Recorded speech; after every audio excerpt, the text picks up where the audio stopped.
Halo Gunarwan dan Gunarwati sekalian, ketemu lagi ya di channel saya Gunar Os. Dan kali ini ya seperti biasa, satu hari setelah pertandingan saya akan melakukan review pertandingan kemarin ya. Kita kalah 0-2 dalam ronde ketiga FA Cup ya.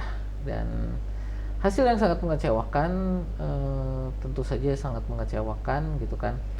Dan menurut saya ini harus segera Arteta dan Edu ini harus segera melakukan perubahan lah. Ini harus segera melakukan perubahan strategi, perubahan taktik, dan mungkin harus segera mencari tahu apa yang perlu diperbaiki, bagaimana memperbaikinya gitu ya. Ya teman-teman, kalau kita lihat sebenarnya pertandingan kemarin ya, kita kalau lihat ini sebenarnya kita untuk skema pertandingan, untuk sistem strategi yang dilakukan sebenarnya sudah berjalan. Bisa kita lihat ya, ini untuk field tilt momentumnya ini banyak dikuasai oleh Arsenal gitu kan. Tapi yang menjadi masalah adalah betapa para pemain depan Arsenal saat ini sangat tidak efektif gitu kan, sangat tidak efektif, sangat tidak bisa memanfaatkan peluang-peluang yang ada ya. Kalau kita lihat ini ya, di possessionnya kita 54%, 18 total shot, 6 shot, 5 shot on target, dan 4 kesempatan besar, yang dimana 4-4-nya ini semuanya tidak bisa dimanfaatkan gitu kan. Jadi menurut saya kita kemarin harusnya bisa mencetak 3 gol lah, kira-kira 2 atau 3 gol harusnya bisa. Tapi sekali lagi, para pemain depan kita ini tidak bisa memanfaatkan kesempatan yang ada. Saka kemarin menurut saya juga sangat tidak efektif. Martinelli juga tidak ya, Martinelli masuk di babak kedua ya sebagai pengganti, tapi juga dia beberapa pertandingan ini kurang begitu bagus. Reiss Nelson juga walaupun ya pergerakannya lumayan kemarin ya, tapi sekali lagi dia juga tidak bisa mengkonversi. Menurut saya justru Havertz kemarin yang bermain sebagai false nine cukup bagus ya, membuka ruang, memberi kesempatan gitu kan. 2 kali saya lihat dia kasih umpan ke Saka, itu umpan yang sangat bagus, tapi tidak bisa dimanfaatkan oleh Saka gitu. Jadi ya ini yang menurut saya sangat mengkhawatirkan adalah performa kita ya. Dari 5 pertandingan ini kita hanya terakhir menang ini kemarin melawan Brighton gitu kan. Seri melawan Liverpool, lalu West Ham kalah 0-2, Fulham kalah 2-1, lalu sekali lagi ini kalah dari Liverpool 0-2 gitu.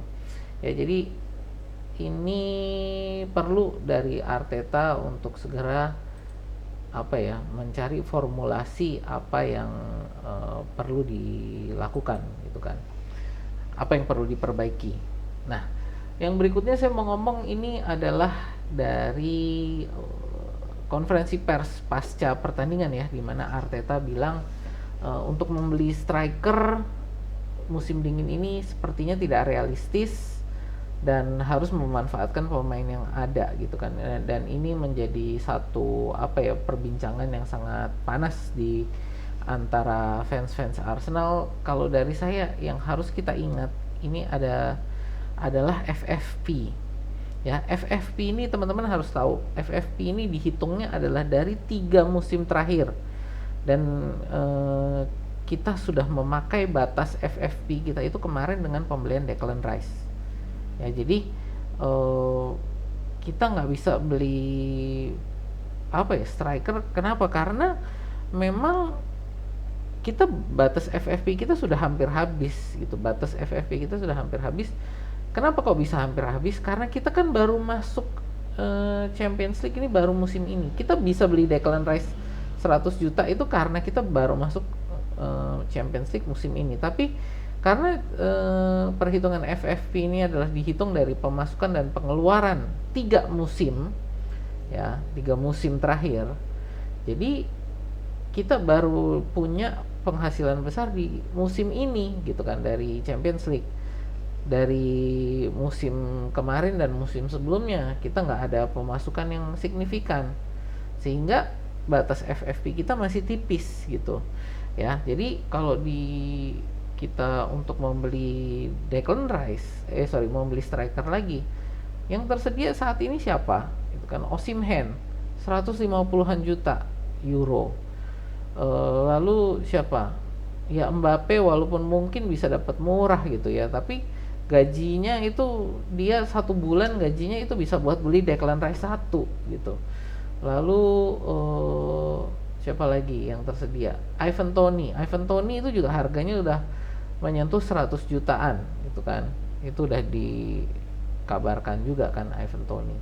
Lalu siapa lagi? Intinya siapa? Vlahovic mungkin bisa lah kita dapat 50. Tapi Vlahovic ini kalau dari saya 11-12 sama Nketiah, ngapain juga? Malah menurut saya Nketiah lebih bisa bertahan dibanding Vlahovic gitu kan, lebih bisa membantu pertahanan. Vlahovic statistik penyerangannya 11-12 sama Nketiah, tapi secara statistik pertahanannya lebih parah ya. Mending Nketiah sekalian yang kita pertahankan. Itu kalau dari saya ya. Jadi ya inilah makanya kalau dari saya kita harus tahu kenapa kita nggak bisa beli striker gitu ya. FFP kita lihat aja kemarin ya, di jendela musim panas kemarin, rekrutmen terakhir kita siapa? David Raya itu beli apa dipinjem, kita masih pinjem David Raya itu. Perjanjiannya kita baru beli musim panas besok ya, jadi baru musim panas besok kita punya perjanjian untuk membeli David Raya. Jadi ya inilah, kita FFP kita masih sudah mepet gitu. Jadi memang benar sangat tidak realistis untuk bisa membeli striker di jendela musim dingin ini gitu kan. Kalau teman-teman bilang ya jual aja Eddie Nketiah, jual Thomas Partey, oke, bisa jual. Terus gimana? Kita bisa jual Eddie Nketiah berapa? Mungkin sekitar 30-an juta pound sterling. Thomas Partey juga sama, mungkin ya karena yang beli Juventus juga, mungkin malah cuma sekitar 20-25 Thomas Partey ke Juventus gitu kan, yang tertarik. Ya oke lah, semepet-mepetnya kita bisa 40. Berarti itu kita baru ngumpulin berapa? Sekitar 70. Siapa lagi yang mau dijual? Gitu. Jorginho kalau kita jual kita nggak punya pelapis bagi Declan Rice. Gitu kan. Siapa lagi? Emil Smith Rowe, oke lah Emil Smith Rowe, tapi itu juga menurut saya nggak akan besar lah Emil Smith Rowe untuk kalau dijual. Mungkin kita bisa dapat sekitar 20-30 Emil Smith Rowe karena sudah lama nggak bermain. Jadi intinya sebenarnya kalau kita mau ngomong, memang sangat tidak realistis membeli striker di jendela musim dingin ini. Bukan karena nggak pengen beli, menurut saya Arteta sama Edu juga pengen beli, tapi masalahnya kita terbatas pada aturan FFP ini gitu. Yang sekali lagi dihitungnya adalah 3 musim terakhir, jadi bukan hanya 1 musim aja, bukan hanya musim ini yang dilihat, tapi 3 musim belakangan ini gitu kan, yang dimana kita baru masuk Champions League musim ini gitu. Nah inilah kenapa pentingnya kita mengukur kemampuan dari keuangan itu bukan dari pemilik yang jor-joran gitu kan, tapi bahwa FFP. Kalau terus dibilang kalau Chelsea kok bisa, Chelsea itu mereka kan memang nggak ikut untuk pertandingan Eropa, jadi FFP-nya buat mereka nggak terlalu penting. Plus satu lagi Chelsea itu kan mereka dapat pemutihan hutang dari Roman Abramovich. Jadi pemutihan hutangnya itu berapa? 2 miliar pound sterling. Jadi bisa dibilang mereka punya pemasukan 2 miliar pound sterling.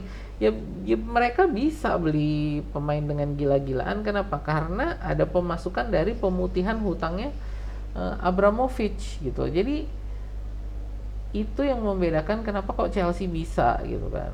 Kalau Manchester City ya udahlah, kita nggak usah terlalu. Kenapa? Karena Manchester City kan juga memang mereka pemasukannya ada, walaupun ya ini sekarang lagi diselidiki lah masalah apakah pemasukannya fiktif atau enggak, dan nanti musim semi besok ya itu akan disidang gitu kan untuk masalah pemasukan mereka ini kan melanggar FFP atau tidak gitu. Tapi intinya dari saya, kita kalau ngelihat Arsenal saat ini, keuangannya memang belum bisa bersaing dengan tim-tim seperti uh, Manchester City, lalu dengan Chelsea, Manchester United. Memang kita belum bisa untuk secara keuangan melawan tim-tim ini gitu loh. Jadi memang harus pembeliannya yang pinter-pinter, dan saat ini dengan kondisi seperti ini, menurut saya bukan hanya Arteta yang harus mencari solusi ya, tapi juga para pemain menurut saya harus ya berkaca dan harus mulai berpikir apa yang bisa mereka perbaiki gitu kan dari permainan mereka ini, apa yang bisa dilakukan.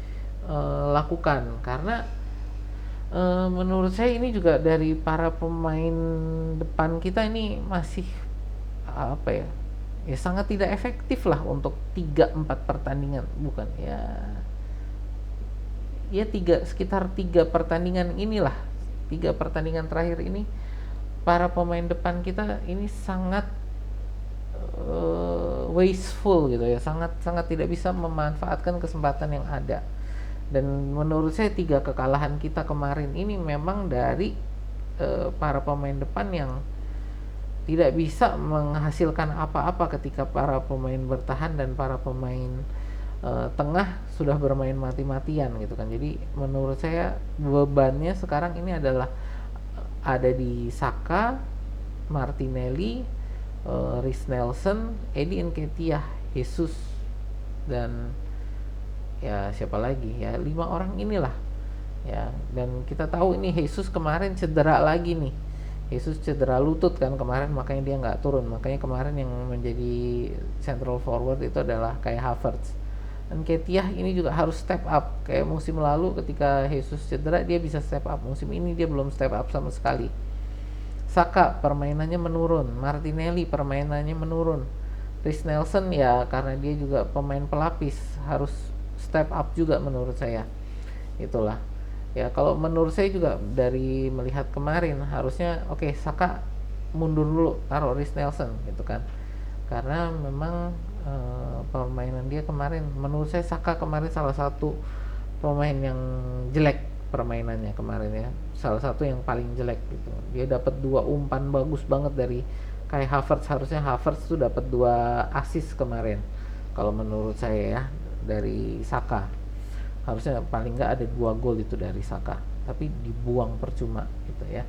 Nah itu sih jadi dari saya kenapa ya ini dari Arteta dan tim, dari para pemain harus mulai mendiskusikan apa yang perlu diperbaiki, apa yang bisa diperbaiki dan harus segera diperbaiki gitu ya. Itu aja dari saya review pertandingan kemarin. Ya terima kasih yang sudah menonton. Terima kasih juga para subscriber baru ya. Saya melihat ada lonjakan subscriber. Terima kasih atas kehadirannya. Kalau teman-teman suka dengan konten-konten Arsenal semacam ini, boleh yuk di like, share, dan subscribe. Itu aja dari saya. Terima kasih. Sampai jumpa di video kita berikutnya.